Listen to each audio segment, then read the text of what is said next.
Hi, Vero. Where are you in Mexico? Mexico.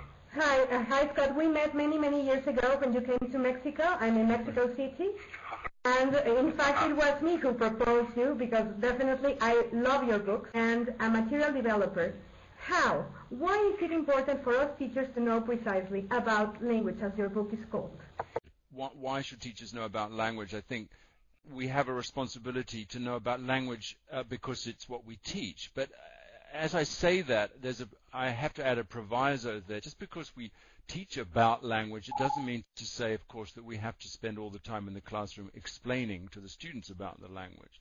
It's our responsibility to know as much as we can possibly know about the English language and about other languages and about language learning. I mean, that's our professional responsibility. It doesn't mean to say that we have to communicate that knowledge directly to the students. That's the job about teaching. If they could learn English simply by listening to somebody telling them the rules of English or reading them the book, then we wouldn't have a job.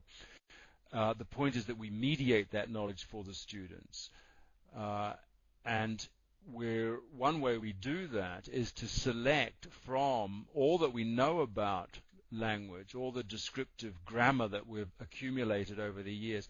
We select that which is pedagogically accessible for the learners. And this, of course, depends on all sorts of factors. I mean, obviously, if you're teaching under 12-year-olds, you're not going to be talking about complex concepts like, indefinite time in the past or spontaneous future decisions. It's going to make no sense. It makes no sense to a lot of adults, in fact.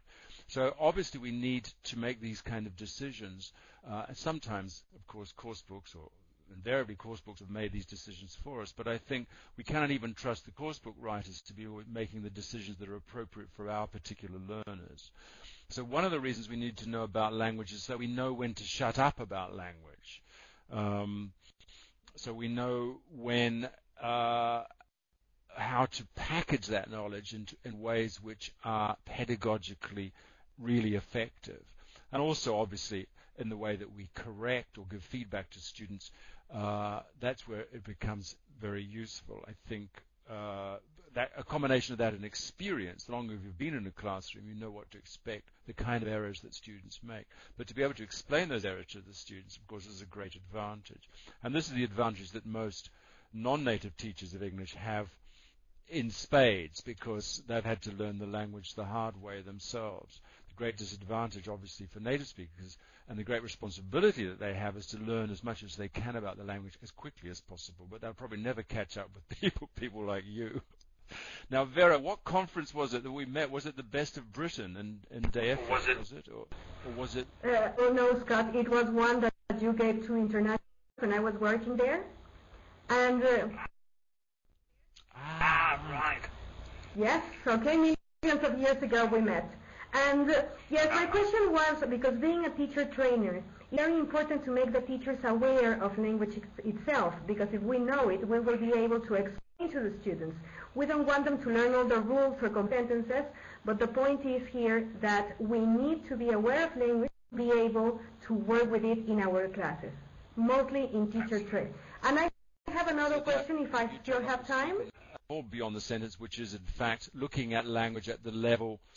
And one of the things that excites me about that dimension of language really becomes alive once you start looking at whole text. I mean, so much of language teaching revolves around teaching or used sentences, looking at the grammar of sentences, but it's very difficult. There are a lot of areas of grammar and language which cannot be.